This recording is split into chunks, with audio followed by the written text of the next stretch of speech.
दोस्तों, मैं हूं आपका दोस्त अजय शर्मा। स्वागत करता हूं आपके अपने चैनल हेलो हेल्थ में। दोस्तों, पिछली बार हमने चर्चा की थी कि कंटेनर कैसे यूज़ करें। हम ऑर्गेनिक फार्मिंग करना चाह रहे हैं, हमारे पास ज़मीन नहीं है, हमारे पास ज़्यादा संसाधन नहीं है, हम ज़्यादा पैसे खर्च नहीं करना चाहते, यानी जीरो बजट फार्मिंग पे ऑर्गेनिक फार्मिंग कैसे की जाती है ये हम सीख रहे हैं। इस कड़ी में मेरा दूसरा जो आज का टॉपिक है वो है मिट्टी का। हमने कंटेनर तैयार कर लिए, जगह की ज़रूरत नहीं है आपको, आपके पास जो भी बालकोनी है, आपकी छत है, वही आपकी जगह है। और कंटेनर पिछले वीडियो में बताया था मैंने कंटेनर के बारे में। अब मैं आपसे चर्चा करूंगा मिट्टी के बारे में, क्योंकि कंटेनर के बाद सबसे ज़्यादा जो ज़रूरत होती है वो मिट्टी की होती है कि मिट्टी कहाँ से लाएँ, कैसे तैयार करें जिसमें पौधे में ग्रोथ अच्छी हो, फ्रूटिंग हो और उसमें कीड़ा ना लगे। दोस्तों, सब जगह अलग अलग मिट्टी होती है, कहीं काली मिट्टी होती है, कहीं पीली मिट्टी होती है और उसी के अपने गुण होते हैं। जिस क्लाइमेट की जो मिट्टी होती है उसी में सबसे ज़्यादा पोषक तत्व होते हैं। इसलिए आपको मिट्टी कहीं और से नहीं लानी है। आपके एरिया की जो मिट्टी है वो उसी अकॉर्डिंग होगी जैसे आपका तापमान, टेम्परेचर, उसका पीएच, उसका लेवल उस पर डिपेंड करता है।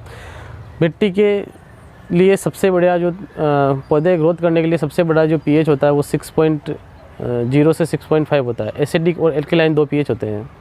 अपने को 0 to 14 पीएच होते हैं और अपने को 1 to 7 के बीच में 6 हल्का सा एसिडिक रखना उसको, 6.0 से 6.5 तक। और आप ये पूछेंगे भी एसिडिक और एल्कलाइन चेक कैसे करें, तो उसके लिए आप अपने नज़दीक ही आपके जो भी उद्यान विभाग है वहाँ जाके उनके पास एक मीटर होता है, उसमें आप मिट्टी का एसिडिक एल्कलाइन बेस चेक कर सकते हैं।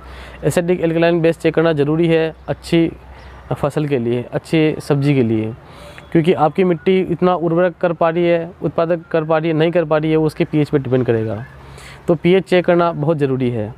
उसके बाद हम मिट्टी की, अगर आपके पास जो भी मिट्टी अवेलेबल है, काली मिट्टी, पीली मिट्टी, आप जहाँ भी कोई मकान वगैरह की खुदाई हो रही है या जहाँ पे ज़मीन में फसल बोई जा रही है, वहाँ से आप मिट्टी ले सकते हैं।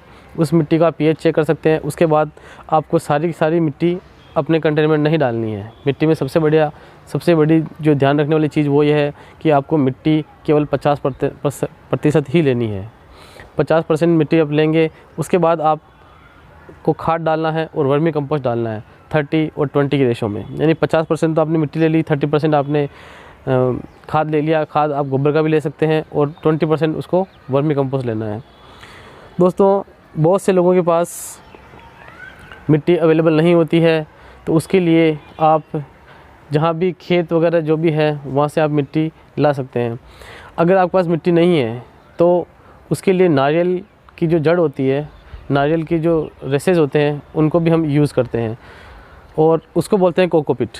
कोकोपिट एक्चुअली बनाया जाता है और वो नारियल की जटाओं से बनाया जाता है। कोकोपिट भी एक सॉइल मीडिया है। कोकोपिट पर उसमें आपको बहुत सारे नारियल चाहिए होते हैं और उसमें वेट नहीं होता है। आजकल ये कोकोपिट काफ़ी कॉमन है, पर ये बाज़ार में बहुत महंगा मिलता है। मार्केट में इसकी जो कॉस्ट होती है वो ज़्यादा है।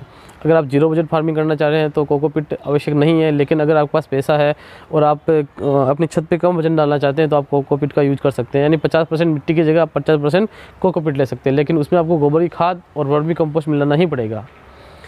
तो दोस्तों, ये मिट्टी इस तरह तैयार की जाती है। वजन नहीं डालना है तो आप कोकोपिट इस्तेमाल कर सकते हैं, लेकिन आपको गोबर की खाद और वर्मी कंपोस्ट डालना ही पड़ेगा। इसके अलावा इसमें आपको कैल्शियम और आपको मैग्नीशियम की ज़रूरत होती है। कैल्शियम जो होता है वो होता है चूना, मार्केट में पत्थर चूने के नाम से मिलता है, तो आप उसमें थोड़ा सा पत्थर चूना मिक्स कर सकते हैं कैल्शियम के लिए। और मैग्नीशियम के लिए फोर्टिफाइड चूना आता है। फोर्टिफाइड चूना भी आपको मार्केट में मिल जाएगा, ये सस्ते दाम में मिल जाता है। तो मैग्नीशियम कैल्शियम आपको इसे मिक्स करना है और इसमें आपको यहाँ से खेती चालू करनी है। आपने कंटेनर तैयार कर लिए, आपने इसमें मिट्टी तैयार कर ली, इसी रेशो में आपको तैयार करनी है। 50% आपको जो भी आपके पीली मिट्टी, काली मिट्टी, जो भी मिट्टी आपके उधर मिले वो मिट्टी लानी है। 30% आपको उसमें गोबर का खाद मिलाना है, 20% उसमें आपको वर्मी कंपोस्ट तैयार करना है।